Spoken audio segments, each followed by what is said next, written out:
Well, welcome everyone to the Wealthy Speaker University podcast series. I'm your host, Jane Atkinson, author of The Wealthy Speaker 2.0. Our special guest today is the fabulous Judy Carter. Welcome, Judy. Welcome, Jane. I love that everybody now has their own university. Isn't that terrific? Like we're all deans. We're all deans. We're all so special. Well, let me give everybody just a little bit of your background and bio here. Judy Carter is known as the goddess of comedy, but she says we can just call her goddess. As an author, Judy doesn't like to brag, but she did write the Bible. No joke, she's the author of the Comedy Bible and has been featured on Good Morning America, CNN, and Oprah, and it's the go-to book for anyone launching a career in comedy. Her new book, The Message of You, has become wildly popular as a how-to guide to becoming a professional speaker and getting funny. Judy has also created the Message of You University, where even the humor impaired can learn comedy formulas to be funny. Judy, thank you so much for being here. I'm just absolutely thrilled to have you on our call today. Oh, I hope I don't disappoint you. The bar is high. The bar is high. The bar is high now. I like when people introduce me. Oh my God, she's so boring. It's so dull. And they go, oh, what a surprise. She was funny and engaging. Well, that's what we expect, right? You have this amazing comedy background. Stand-up is I feel like that's one of the hardest industries to come out of. And I've watched you kind of make this beautiful transition. Would you consider yourself a professional speaker, author? You have your own university. Am I putting you in the category that's kind of right in my mind? Is it in your mind that way as well?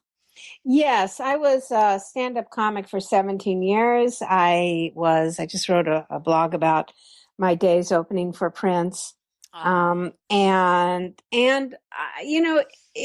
was really hard. And one day when I was working in a club and people were shouting, "You suck, you're not funny," and that's while I was walking up to the stage. It got to be such a hostile environment that I went, there's got to be something better to do. And that's when I'm going to write a book on how people can be funnier and have a career in comedy, and was rejected by 59 agents until it got published. Random House loved it, and there was another woman who loved it, and I don't know if you've heard of her. I'll just give you her first name, Oprah. Oprah Winfrey, is that ringing a bell? Anyway, she held my book up, the first book I wrote, next to her bosom, and everything she holds next to her breast becomes very popular, whether it's a book or best-selling everything. President of the United States, whatever.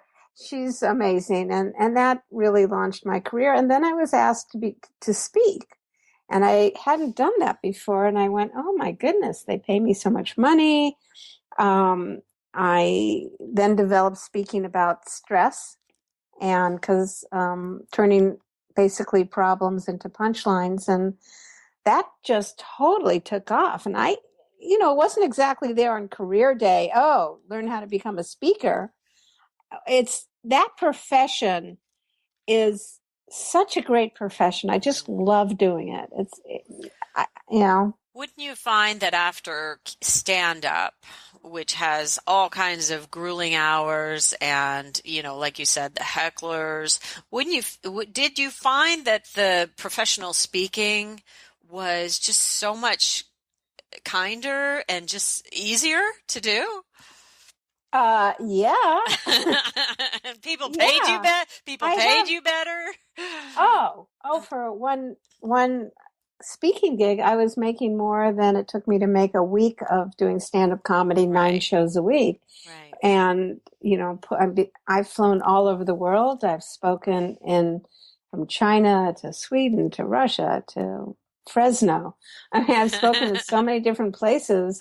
And I had no idea that there was this phenomenal industry that paid you more than, a hamburger, quite a lot more. And the differences between an entertainer and someone who's a speaker, I quickly discovered, was having a message. That it's not just about being funny. It's not just, it's really not just telling stories. It's not about talking about yourself. It's really about being passionate about having a message. And if your message, if you hit that magic moment where your message aligns with problems that the corporate culture is having, then you hit the jackpot and people pay you a lot of money. And then you go and you tell stories and you're engaging and funny, but you have to have a message. Right, right. So you've also written the book called The Message of You, and I know that you have a formula to help people discover what their message is. I've seen some of my clients' workbooks, all tattered up pages, and they've written on every single page. And so I know that the materials are really solid and they really help people walk through that. What can you tell us today about the message of you and how people use this tool? Well, every single one of your listeners right now, whether they're speaking now or want to become a speaker, or they're just going to their jobs and dealing with their family, everybody has a message. And everybody has a message that, if it's framed in the right way, can be a message that you get paid to speak. Mm-hmm. And that message is based on the word itself, message. It's based on the first four letters. You can't spell message without a. Mess. Yes. And you can't see that message. Very difficult for us to see the message of our own life, even because we're so busy living it. Mm-hmm. But you can't see it without the last three letters, which is age. Right. So you have your mess that you see with age, and you speak it, and then you become a last four letters of the word sage. Now, here's something interesting. Our message is essentially blind to us, just like I just did with the letters of the word message. I wrote that book, The Message of You. I stared at that word for a long time, and I didn't see it. Wow. I didn't see it. And then once I saw it, I based my TED Talk on it. Right. Because whether, those of you listening to this, whether your mess is a financial problem, whether your mess is your childhood trauma, whether your mess is current stress that you're dealing with, or maybe just trying to get into your Spanx this morning, whatever your mess is, when you start to examine your life, as I take the reader through my book, The Message of You, I ask them to examine their life, to get a helicopter view of it, and to see how every single day you are turning messes to successes. Now, those become not only your speech, not only the topic for your speech, but those also become your stories. And every single person has many heart stories. And you'll find that when you start to have this view of your life, when you start to examine your life, you'll begin to understand that what you know is worth so much when you share it in a specific way. Because a lot of people feel like, oh, who am I? I'm just a greeter at Banana Republic. You know what I mean? Who's going to listen to me? Right. Judy, I'm not like a CEO. I didn't graduate from a really important college. I'm just an admin. I'm just, and especially women, we tend to put the word just in front of what we do. Mm-hmm. But, I had a client of mine. She was a greeter at Banana Republic. And guess what? Once we started to scrutinize her job and what she did, not only did we get like uber amounts of comedy from it, yes. Being a greeter, but she ended up realizing, wow, she knows a lot about customer service. So we developed a talk with tips of, what the Banana Republic customers like when they come through that door, and their experience. And she asked if she could speak at a local meeting of Banana Republic. Well, she did so great that she ended up speaking to all these international meetings of Banana Republic. Next thing you know, she was like, I was going to say Jared from Subway, but that's a bad reference now. right? It's like, Whoops. oh my gosh, that's such an embarrassing. Back it up. uh, But she began to develop to become an expert in customer service. Now, Right. this is not from a high-powered job she had as a consultant, but as a greeter, the person who says, "Hi, welcome to Banana Republic." Wow. So what I'm all about, Jane, is to wake people up to their possibilities, to Okay. wake whoever's listening to this to see your life a little differently. Right. And especially, even if you want to just do comedy, I show people that you're not in a miserable marriage. It's comedy material. You don't have the boss from hell. You're an expert on conflict resolution. Right. You know that there's a spin you can put on anything, but first we have to examine your life and the raw material of your life. Okay. So I have a lot of people coming to me who are probably fairly far along in this process. Some of them are already professional speakers, and they're experts in their own right. So whether they be mountain climber, expert on resilience, or an innovation expert, whatever, how would you apply the message of you to them? People who already kind of know what their message is.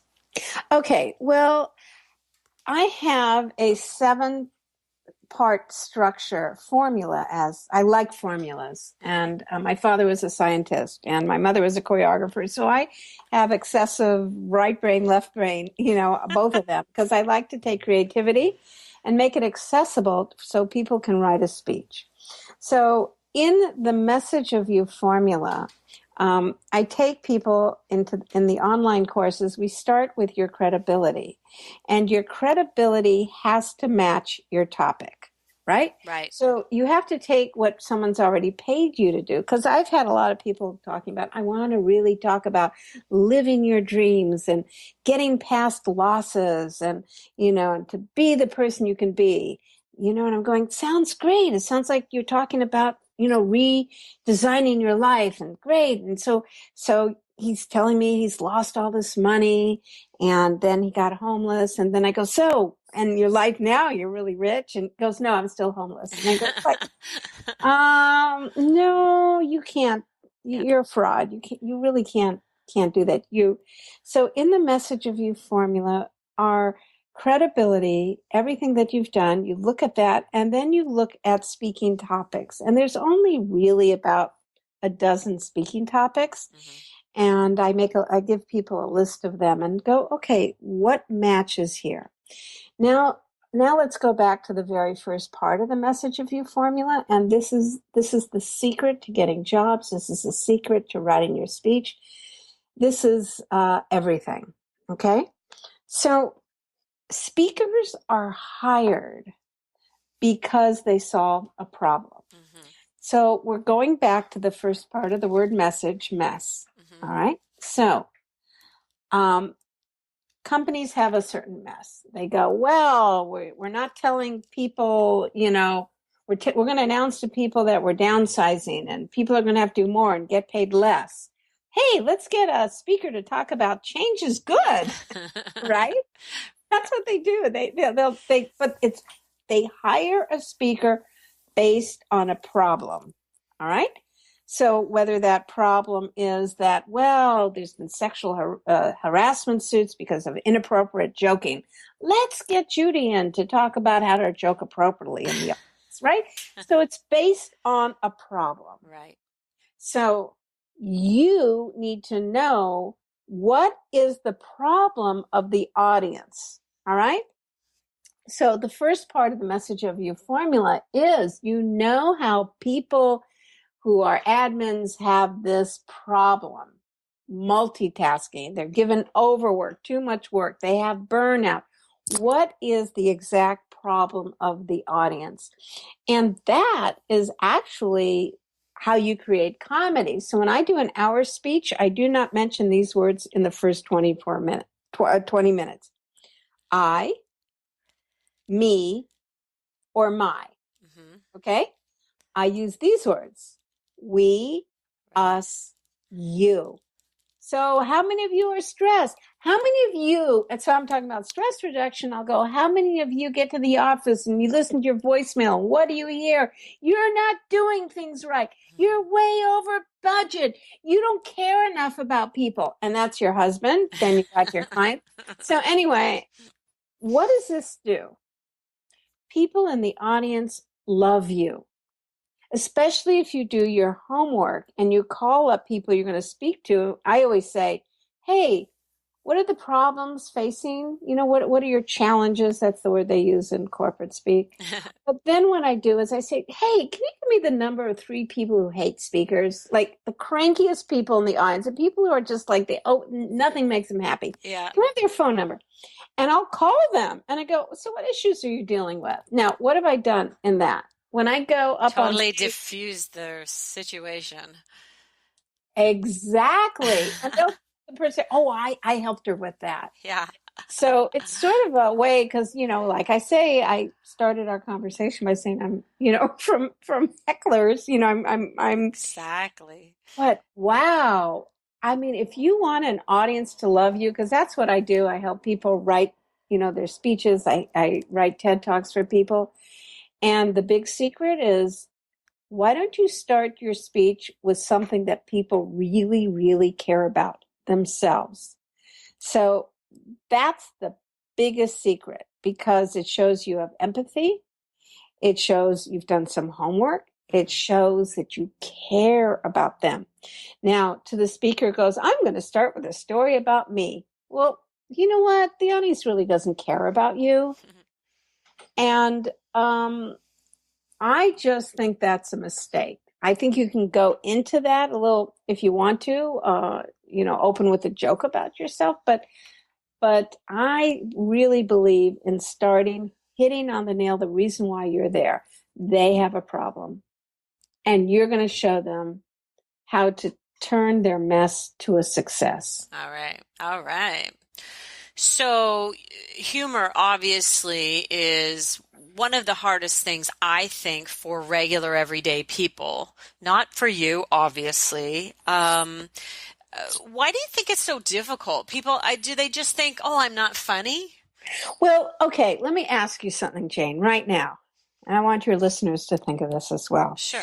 If I say to you, what was a difficult time in your life? Would you have something to say? Sure. Oh, yeah. You would. Mhm. Okay. All right. And if I said to you, what was some of your successes? Would you be able to come up with something? Sure. Right? Wouldn't even intimidate you. Right. And if I said to you, I want you to be funny. Yeah, then paralyzed. Okay, now I want you to tell me, just in your brain, okay, what is your brain saying to you when I say, I want you to be funny? Right. Just, what does it say? It goes remotely towards, no, that's not me. Okay, so it Not goes, funny. that's not me. Oh, it goes, I'm not funny. I'm not funny. That's not me. And what's going to happen if you try and be funny? Just what is your brain telling you? It's never going to work. Oh, it's not going to work. Yeah. I'm not funny. I'm not good. I'm going to bomb. I'm going to try and be funny. People are just going to stare at me. So it brings up so much fear, Right. doesn't it? Right? Yes. Of failure. Because if you go on with the intent to be funny and people don't laugh, you're just standing there. Right. Okay. All right. So that approach does not work. But what if you are making a point, you're giving your message, you're talking about a terrible time in your life, and you just happen to be funny throughout it, right? Perfect. That means that you're not going for the laugh. Mm-hmm. So the first mistake, I work with a lot of Toastmasters as well. They have humor contests there. And the first mistake people make, here's mistake number 1, is I'm going to tell a funny story. Right. No. Your story is funny, but you're telling a meaningful story that just happens to be full of comedy. Right. Does that make sense? Absolutely. So I said, like I said, you're going to tell me about a mess in your life and something where everything went wrong. Mm-hmm. We can make that funny. Right. but the intent is not to be funny, because people go, I need to make people laugh. Well, here's the thing. You could make someone a drink. You can make someone pregnant. Usually in that order, actually, right? But you can't make somebody do anything, and Right. you can't make them laugh. And as soon as the audience feels that pressure Mm-hmm. that you want them to do something, Mm-hmm. you're psychologically defeating. Does that make sense? Mm-hmm. Absolutely. So let me ask you this. I keep having one of my clients in mind. He's a mountain climber, was out at Everest a year ago when the earthquake hit, and he speaks on resilience. And he's brought in there to talk about his own story. So he has a story that he's probably told many different times. How can he go back to that story with fresh eyes and mine it for humor? Okay, so here's what I've developed. And I've developed for the person who doesn't want to be a stand-up comic, but wants to get on stage and get laughs every minute, every 5 minutes, whatever you want to get. Mm-hmm. Let's just face it, to make a career as a stand-up comic, you need talent, all right? And sleep with the right people. But if you want to inject humor, I have created formulas. How awesome is that? So in the formulas, and there's 12 of them. Oh, you know what? Matter of fact, I'm going to give you your readers. No, but I made a mistake. Nobody reads anymore. Your listeners driving in their cars, whatever the heck they're doing. I'm going to give them 3 of these formulas just as a gift. If they email me free@judycarter.com, you'll just get these formulas. Awesome. Okay? Free@judycarter.com for the formulas. Yes. Okay, Because wonderful. I have these comedy formulas that work. So we can go through a few of them, and then I could Yep. show you. I'm like an idiot savant. I can write comedy for anybody. I need something to go off of. Right. So, and then I can insert the right formula. So this guy you're saying, do you have a story you tell, or do you have, Well, if I were to give you my own story, the way I open my presentations, because it's always for groups of professional speakers, would be talking about, imagine that they're having the perfect day in their life as a professional speaker. They're standing in front of their ideal audience on the stage, and they had them at hello, and they rocked them all the way through to close, and then they exit the stage to right there. There's a laugh you can get right. thunderous applause. Okay, yeah, go ahead. Okay, I'm sorry. I'm sorry to interrupt, but if I It get came so quickly. I love it. well, like I said, I'm an idiot savant with this. So there's something called the list of 3 formula. Right. Okay, so let's just say you're having the best day as a speaker. What was the first one? You're standing in front of your ideal audience. Right. You had them at hello, and you rocked them all the way through till close.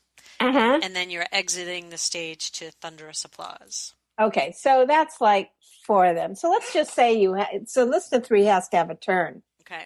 Like the first 2 set up a pattern, the last one. So let's just say, and to make people laugh, you always do the punchline louder. Okay. So you go, let's say you're having the best day as a speaker. You're really connecting to the audience. They give you a standing ovation. You get off stage, and the check doesn't bounce. Okay, that's good. So what I do with people is so they start, anytime I I have a comedy mind. Mm-hmm. So a comedy writing You're just listening for it. Yeah, I mean, you came up with that so incredibly quickly. Or doesn't bind, and your adult diaper held. I mean, you can see what we do is we try and put this is where we have fun, where we go on the turn. So you set up 1, 2, and turn. Okay. And so the last one is where we just like, oh, and this is where I work with people, and I'm on the, Skype with them or something, and we're going, how, the checked and balanced, and adult, my adult diaper held, and, and my husband just got a prescription for Viagra, going home, having fun, whatever it is. Although Viagra jokes in the corporate aren't the best thing, but anyway, so when I hear people doing a list, like I heard you doing, my brain You're like, list, okay, do the turn. Okay, I get it. Let's have your listeners. Let's give them something. See, you can, with the formula, anybody can be funny. Like, for instance, let's just say you have the topic. I'm talking on relationships. Mm-hmm. Okay, I'm a speaker. I'm talking on relationships. I'm going. There's 3 subtle clues that your relationship is over. Right? Mm-hmm. You're not having dinner together anymore. You're not sending each other love notes. Okay, what's the third one? What would be the third one? So let's look at this formula. This formula is called small, small, big. The setup is very important. There are 3 subtle clues that your relationship is over. And I'm just, giving little subtle clues. So the last one has to be big, obvious, and unsubtle. What would that be? Jane, can you think of something? Oh, I don't know. Oh, you hate me, Judy. She's putting me on the spot. Oh, and he burned the house down last night. I don't know. Right, exactly. But that's exactly the right direction. So that's perfect. You're thinking now of obvious things. Okay.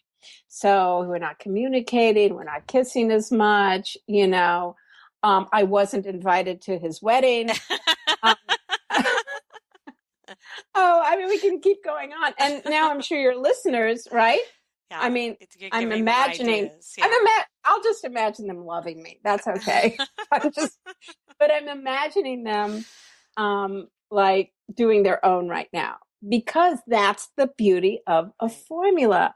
It turns you into comedy writer. Because the hard part of comedy is not the funny part. Right. Okay? It's the setup. So, and when you go into, now I'm really thinking about what you watch on TV and observing, and I'm sure you have some people that you have observed who have been some of your comedy writing, maestros? Oh, well, at the Message of You University, by the way, can I give a shameless self-promotion? Absolutely. Shameless. Okay, themessageofyou.com. The Message of You. Not the message of me, narcissist. It's messageofyou.com. You can go and view, actually, that list of I'll give this to your listeners too. Go to themessageofyou.com, register there, and you can actually view the list of 3 formula. Now, in that, I give examples from some of my favorite comics who using this exact formula. And those are Amy Schumer, who I love. Mm-hmm. And what did she say? There's when they offered me to do Trainwreck, they're just 3 things. Oh, have fun, be yourself, and stop friggin' eating.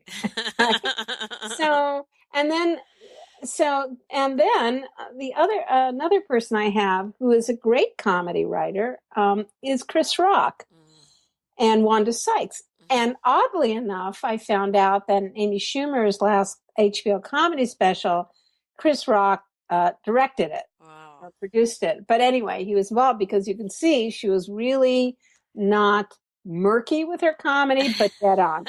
So, here are the rules that are available to you if you want to learn them. So even if you're not funny, you can insert the list of 3 formula. Right. Okay. And small, small, big is something that it's so simple, but we forget to use it. We forget to think about it. Or it's big, big, small. Like, boy, it's a scary world out there. We have terrorism, we have earthquakes. Donald Trump is the nominee. Oh my goodness. Anyway, so that's big, big, big. Okay, let's try it again. Yeah. Rewriting it. Now, see, this is what happens to me. Everybody becomes a heckler in my life. Sorry. I love it. No, Jane, it's fun. It's great. I love, okay, it's a scary world out there. Terrorism. We have earthquakes. Kim Kardashian is a mother. There we go. Her father is a grandmother. It's That's good. That's good. so these formulas then turn a speak. So here's the thing with comedy. And mistake number two, right? So mistake number one, I think I said was I'll try and be funny. Mistake number two is I'm going to tell a funny story. No, there's no such thing as a funny story. There is a story that works with a message in it and is built properly, and then you have comedy throughout, because if you're telling a funny story, it usually is this happened and this happened, wait for it, I'm getting there, this happened, da, da, da, da, and then 5 minutes later, here's the funny ending. And we call in comedy, that's laying a lot of pipe. Right. Let's have comedy throughout. So I could tell you some more formulas if you like, but absolutely. Again, email free@judycarter.com, and I'll give you some of these formulas. Wonderful. So, we all know, I don't have to tell your audience that they need stories. They're not just up there telling people what to do with their life. Right, They're clear that they need stories.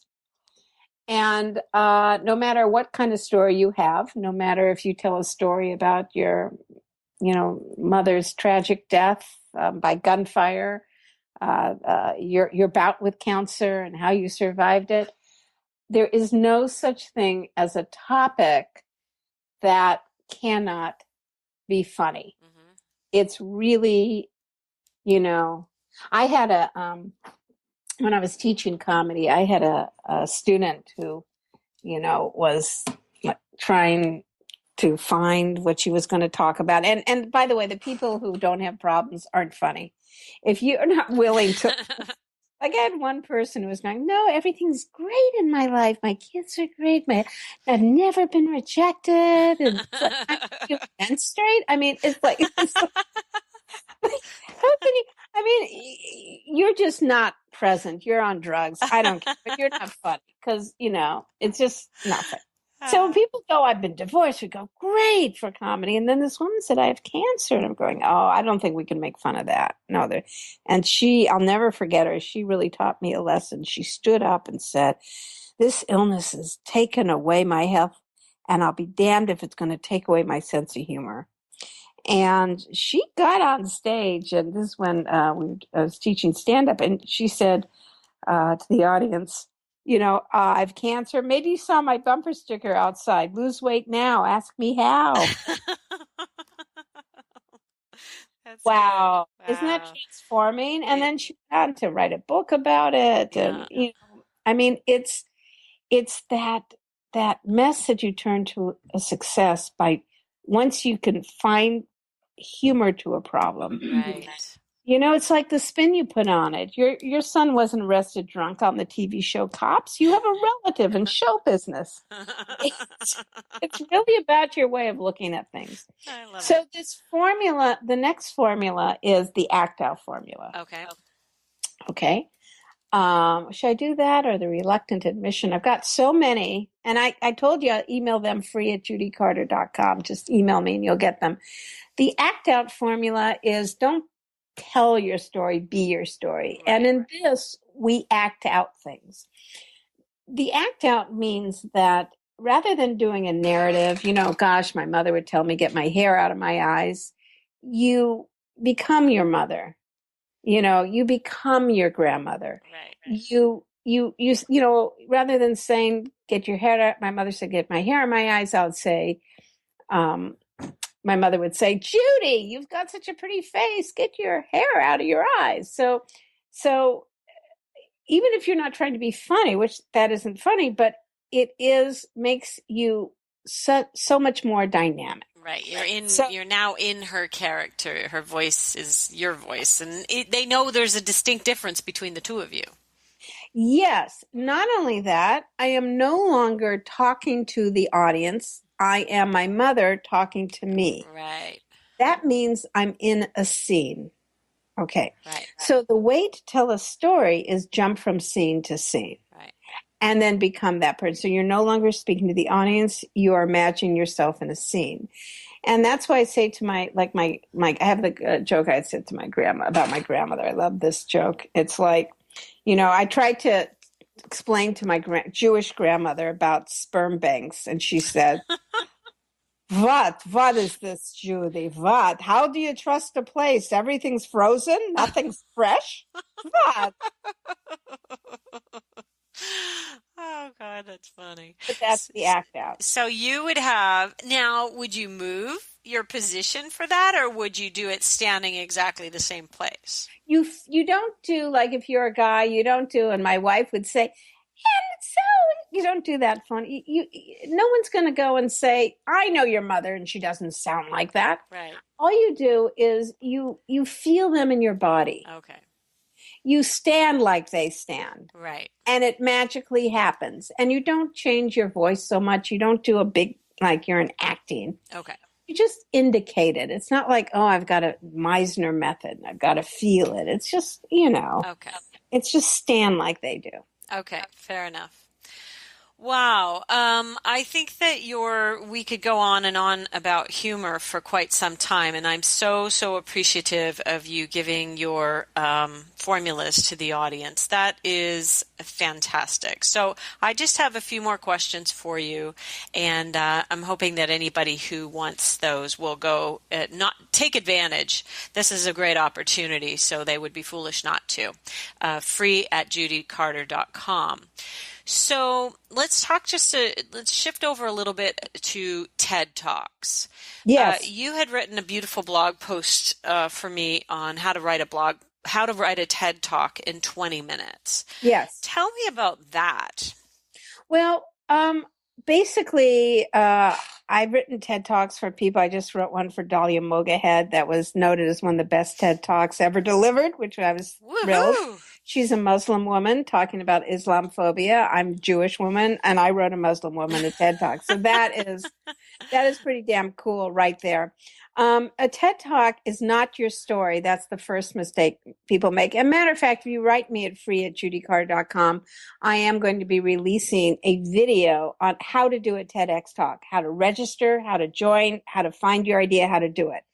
And I'm going to be giving that for free with one of the TEDx organizers. It's a conversation with her. Okay. So, but here's what they asked for: an idea worth sharing. It's not a story worth sharing. What is your idea? So my whole suggestion for people who really want to do a TEDx talk or a TED Talk, and it's the best way to promote yourself. As soon as I did my TEDx talk, which is, you can't spell message without a mess, my speaking fee went up, everything went up. I was in demand. So it's a great way to promote yourself. Wonderful. So the way to do it is basically use the message of you formula in my book, The Message of You, which is start with the mess. What is your arc? What is the mess in the world that you have an idea on how to drive it to success? What are people suffering from? What is the problem? And what is your idea on how to deal with it? Because you can't get a TED Talk by talking about your story. So I want to just clear that up. That's good. That's really good information, because I don't think a lot of people would have known that. And I didn't really have a good handle on that either. So I'm going to even make a note of that and put it on a post-it just to remember. TED Talk. Yeah. It's just about one idea that will make the world a better place, really. Yeah. What is your idea worth sharing? And your idea worth sharing has to address a problem. So then we drill down into what is the problem that the audience has, that the world has. And remember, TED is an international stage. They actually are doing it in Canada now, not even the U.S., in Vancouver, but which is kind of like just America light. But anyway. And careful now.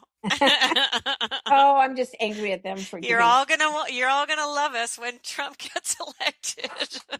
I'm just angry at Canada for giving us, Ted Cruz. With all the nice people in Canada, that's the person they give us. I can't take any credit, so I will not apologize. I will not be like most Oh, Canadians and say I'm sorry. I forgot you're Canadian. I Well, am. that's it. Can you take Ted Cruz back, No, please? no. We'll leave Justin Bieber with you. You can we'll Well, take okay. I have to say something nice about Canada now that all right. because I totally So forgot to. that's a rule, formula for insulting people is say three things that are funny and then say something nice to make it all go away, right?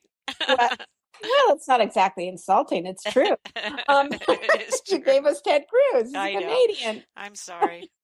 But funniest people in the world are from Canada. Yeah. I think Second City in Toronto, Yeah. what came with some of the greatest, best comics of all time. Yeah. And I'm eternally grateful. And also how great the American dollar is to spend there. But You're welcome. anyway, You're welcome. oh my God, sales in Calgary Mall. I can't believe it. Anyway, but that's what you do with a TED Talk, All right. which is have an Okay. international idea, an idea worth sharing, So, not a story, and so then one idea.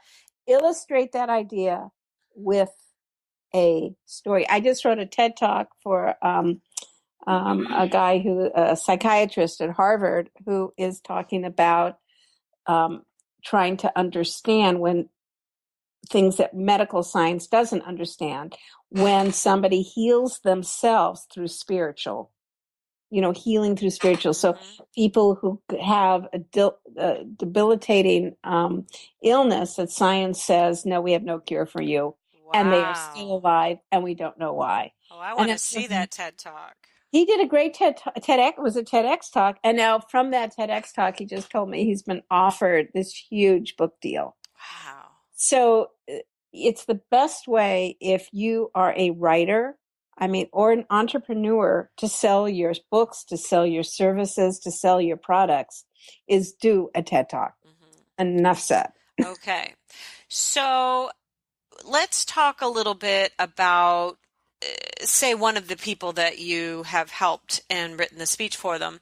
And then how have you had them prepare to deliver that TED Talk? What's the rehearsal process, and how much time would you put towards that? And how much room would you leave in the presentation?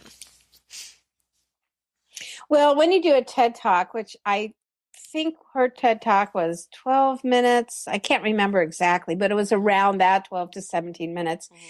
Mm-hmm.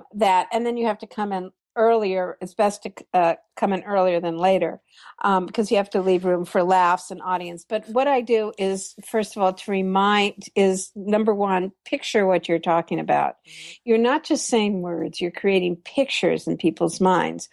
And the picture of what you're saying is absolutely crucial. So if you're talking about your grandmother, I'm picturing my grandmother when I speak about her. You're picturing what you do. And then number two is it's not about you. It's about your message. And you need to get out of your own way, because if you truly are passionate about your message, if you believe in your message, then get your ego out of the way. And I remind people about this that I coach, and let's get your message. I remind my speakers that they have something extremely important to talk about that's going to transform lives. It's actually going to save lives. That's going to help, people, because let's face it, we're all just totally depressed and miserable and and trying to get through our days and hold on to 5 o'clock to have a drink. So let's just say that you have something that can really help somebody. And the other thing I do is put somebody in your audience that needs to hear your message, Mm-hmm. and speak to them. Nice. And then that will make your performance not stilted, not I'm going to hold right here and now I'm going, you don't want to be robo speaker. Right. But it's a conversation. But are you saying that they do have it memorized, and how many times will they have gone through it in their own How do you have people prepare days Well, before ahead? well, what I do is, well, I guess I could talk about Dahlia Mogahead. You could look up her TED Talk was sensational. She did a great job. She kept changing it. And I just went and we had to talk about that. And I said, you're coming from fear. Mhm. Commit to it. You're avoiding commitment and it's your fear. So you cannot let fear write your speech. Right. And would it be bad then to keep tinkering with this speech the whole time you're trying to prepare, or should you just commit to it on paper and then Yes. and then I'm assuming that they have to memorize it. Well, this is what I did. You have to memorize your speech. And the message of you, I talk about memorization techniques on how to do that. Mhm. But when I had to do my TEDx talk, I memorized it. And then I had a party at my house and I had fed people dinner. And I said, okay, I'm going to give my TED talk now and I want Ah, comments. nice. And so I rehearsed it. So I remember, and I have to say, I was more nervous for my doing in my living room with my Yeah, friends than I yeah. was doing on, when I did in San Francisco. But they gave me comments. They told me certain part, and they were right about it. Certain parts were a little off message, and it was very helpful. So, And so maybe yeah, do it live is the ideal scenario. And would you record yourself and then watch it back on video? oh, absolutely, Okay. absolutely. It's you're talking about being on a world stage. Yeah. You better get it Is that a together. stand-up thing too? Do you all record yourselves and Never, no? never, Okay. never, because that's very different. Because that is reacting to an audience. Now, if you're Ah, just staring at yourself and doing it, you're going to be stilted. Comedy has to have, it's a okay. conversation. It looks like one person's on stage, but you're actually in a scene with the audience. So your part is memorized. You do it, then the audience responds or doesn't respond, and then you have to be open to react to that. So Oh, it has flow. gold, gold. Well, Ms. Judy, I am so, so grateful that you took your time out of your day today to share with us some of your wisdom. Uh, Tell us about your university and share with folks what they should do if they want to get involved. Well, just go to the messageofyou.com, and in that, you're going to see three modules which are currently live. One is the Message of You formula, teaching you this 7-step formula. So when someone says, what do you speak about? You just don't go, customer service. You actually can say it in such a way that gets you the gig. Right. And then module 2 is I take you step by step on how to write a speech and take the 7 steps that create the Message of You formula and translate it into a 30-minute speech. And then module 3 is comedy formulas that work. These are comedy formulas specifically for speakers to help you get laughs every so often as you use the formula. And there's 12 of them, and you can plug them in, and they're super easy. We've just released it, and people are having a blast. And a part of the university, I do live webinars, and it's incredibly affordable. A matter of fact, if everybody emails me free at judycarter.com, I will throw in a coupon. A coupon! My grandmother would say, what? A discount? I love it. What? You're offering a big discount? Are you sure? She just keeps giving and giving. I love it. Thank you, Yeah. Judy. You have offered us so many interesting ideas on how to build more humor into the presentation, how to prepare for a TED Talk. This is amazing how to figure out the message of you. I'm very, very grateful for you, and thank you so much for being here with us today. Oh, Jane, my pleasure talking to you, even if you are a Canadian. And thanks for leaving us on a laugh.